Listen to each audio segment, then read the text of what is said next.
रजीम बिस्मिल्लाहिर्रहमानिर्रहीम। मेरे प्यारे बहनों भाई, उम्मीद करती हूँ कि आप सब खैरियत से होंगे। आज जो मैं आपको अमल बताने जा रही हूँ बहुत प्यारा है, एक परी का अमल है। जैसा कि मैंने आपको पहले भी बताया था कि परियां वो नहीं हैं जिनके पर हों, ठीक है ना। परी के अगर आप लफ्ज़ी मायने ढूंढे या तलाश करें तो इसका मतलब है खूबसूरत, खूबसूरती, ठीक है ना। तो इसलिए परी को पर जो है, जैसा कि परी है तो इस तरह लगता है जैसे उसके पर होंगे, ठीक है ना। नहीं, ऐसी बात नहीं होती। तो जैसे जिन्नात होते हैं, मुस्लिम जिन्नात जो अल्लाह की इबादत में हर वक्त लगे रहते हैं।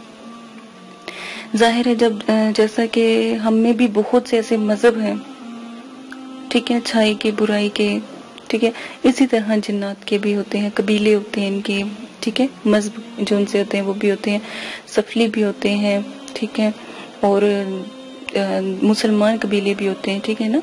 तो इसी वजह से एक बात हमेशा याद रखें, मैं आपको एक छोटी सी एक और बात बताती जाऊँ, अमल फिर मैं आपको बताती हूँ कि जिन्नात जब भी अपनी दुनिया को छोड़ के जब इंसानों की दुनिया में दाखिल होता है तो अपने कबीले के जो होते हैं बादशाह जैसे लगा लें या कबीले का सरदार लगा लें, उनसे इजाजत लेके वो इस दूसरे इलाके में दाखिल होता है। नंबर 1। नंबर 2, एक बात हमेशा याद रखें कि जो कबीले जो इनके बनाते हैं, ठीक है, सिर्फ मुसलमान जो हैं कबीले बनाते हैं, ठीक है। और जब मैं आपको बताती हूँ कि ये बादशाह का, परिस्तान के बादशाह का अमल है, तो वो परिस्तान के जिन्नात बादशाह का अमल होता है, ठीक है ना। ये मैंने आपको थोड़ी सी इंफॉर्मेशन देनी थी, ठीक है। वॉइस काला इब्राहिम, ठीक है, यहाँ से लेकर आपने पूरी आयात मुबारका को पढ़ना है और स्क्रीन पे भी आपके साथ शेयर कर दी जाएगी, वहां से भी आप आसानी उतार सकते हैं। पारा नंबर ये 3 है, ठीक है। आयत नंबर जो है 259 है, ठीक है, 259। यहाँ से आप उतार लीजिएगा, आपको फिर भी पता लग जाएगा, स्क्रीन से भी आपको पता लग जाएगा कौन से पारे में आपको मुकम्मल डिटेल दे दी जाएगी। सबसे पहले इस आयत मुबारका की आप जो है ज़ुकात अदा करेंगे 111 मरतबा बापरहेज किसी भी नमाज के बाद आप ज़ुकात अदा कर सकते हो, ठीक है। लाजिम नहीं है कि आप ईशा की नमाज या किसी भी नमाज के बाद आप इसकी ज़ुकात अदा कर सकते हैं। ज़ुकात देने के बाद जब भी आपको हाजरात मकसूद हो तो सबसे पहले आपने अपने कपड़ों को खुशबू लगाकर, जो आपने पहने हैं, नहा कर खुशबू लगाकर, अगर आप गुस्ल नहीं करना चाहते तो बावजू होकर भी आप तो अपनी तैयारी करें, ठीक है। जाए नमाज बिछाएं, दायरा लगाएं। दायरा नहीं, अगर आपको डर खौफ नहीं आता तो इसमें कोई डरने की बात नहीं, क्योंकि आप हाजिरी कर रहे हो, ठीक है, तो कोई खौफ की बात नहीं है। तो आप जो है वैसे ही बैठ जाएं, ठीक है। अगरबत्तियां सुलगाएं। ज़ुकात देने के बाद का तरीका बता रही हूँ, ठीक है।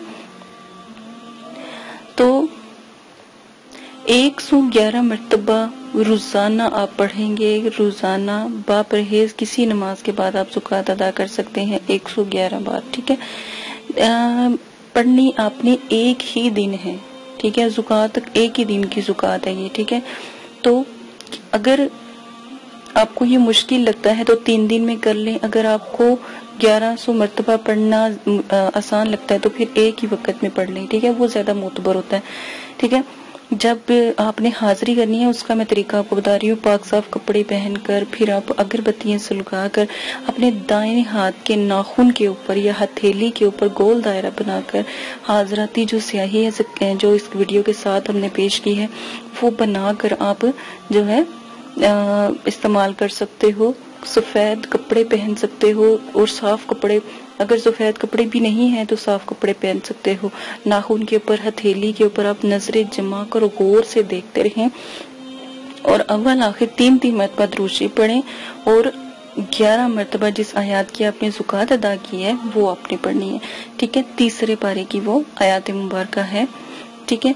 अगर आप चाहते हैं कि अगर अक्सर दफा ऐसा होता है कि जब तक आप मश्क नहीं करते ना तो हाजरात की तो वो हाजिरी नहीं होती।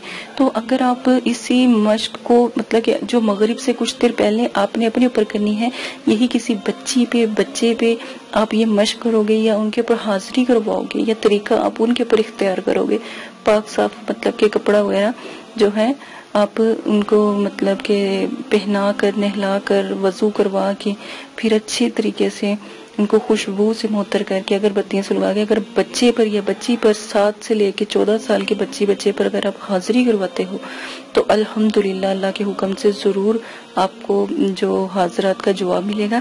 اگر آپ بچے کو کہیں بچے کے ناخن پہ آپ لگا سکتے ہیں، وہی طریقہ ہے، ہتھیلی پر آپ لگا سکتے ہو، تو فوراً جیسے ہی بچے کو روشنی نظر آئے، ٹھیک ہے، تو آپ اپنے سوال جواب موکلین سے کر سکتے ہیں، ٹھیک ہے۔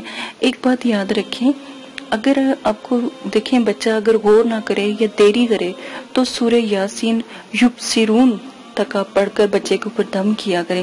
مطلب کہ کسی حاضری میں ایسا ہوتا ہے کہ بچے غور نہیں کرتے یا بچوں کو نہیں نظر آ رہا ہوتا ہے نا، تو آپ کو پریشانی ہوتی ہے، ٹائم بھی کافی لگ رہا ہوتا ہے، تو پھر یبصرون تک آپ بچے کے اوپر پڑھ کر دم کریں، اور سورہ جو ملک ہے وہ بھی پڑھ کر آپ بچے کے اوپر دم کریں، فوراً حاضرات کھل جاتی ہے۔ یہ ایک نایاب جو تحفہ ہے یہ آپ کے ساتھ شیئر کیا گیا۔ اس کے بعد آپ خود پر بھی جو ہے سورہ یاسین یبصرون تک پڑھ کر اپنے اوپر دم کر سکتے ہیں، اور سورہ ملک بھی پڑھ کر اپنے اوپر دم کر سکتے ہیں۔ اس سے آپ کی جو حاضرات موکلین کی جو باطنی آنکھ ہے یا حجاب کے پردے ہیں وہ اٹھ جائیں گے، اور آپ کی جو حاضرات کی جو مشکل ہے وہ بھی دور ہو جائے گی۔ اس کے بعد آپ بچے کے بس سے یا اپنے دماغ سے دیکھیں، اگر آپ نے کسی کا سوال لیا ہے تو آپ خود رات کو دن کو یا کسی ٹائم اس کے سوال کا جواب لکھو، اور وہ اپنے دماغ میں آپ ان حاضرات سے پوچھ سکتے ہو۔ لیکن بچے کے واسطے سے اگر پوچھ رہے ہو تو پھر بچے کے سامنے کاغذ پہ لکھ کر تو بچے سے پوچھ سکتے ہو۔ ہر قسم کی مشکل امور کے بارے میں 100% آپ کو درست معلومات حاصل ہوتی ہیں، اور وہ آپ کی بھرپور مدد کرتے ہیں۔ اسی کے ساتھ اجازت چاہتی ہوں، اپنا بہت زیادہ خیال رکھیے گا، دعاؤں میں یاد رکھیے گا، اللہ پاک آپ کو کرنے کی توفیق عطا فرمائے۔ اور جیسا کہ میں نے تھوڑی بہت آپ کو کسی نہ کسی ہر ویڈیو میں انفارمیشن دیتی رہتی ہوں، اس کی قدر جانیے گا، اور اس کو ضرور آپ نے جو ہے غور سے سنا کریں تاکہ آپ کو پتہ لگے کہ کس چیز میں کتنی روحانیت ہے۔ اجازت دیں، اللہ حافظ۔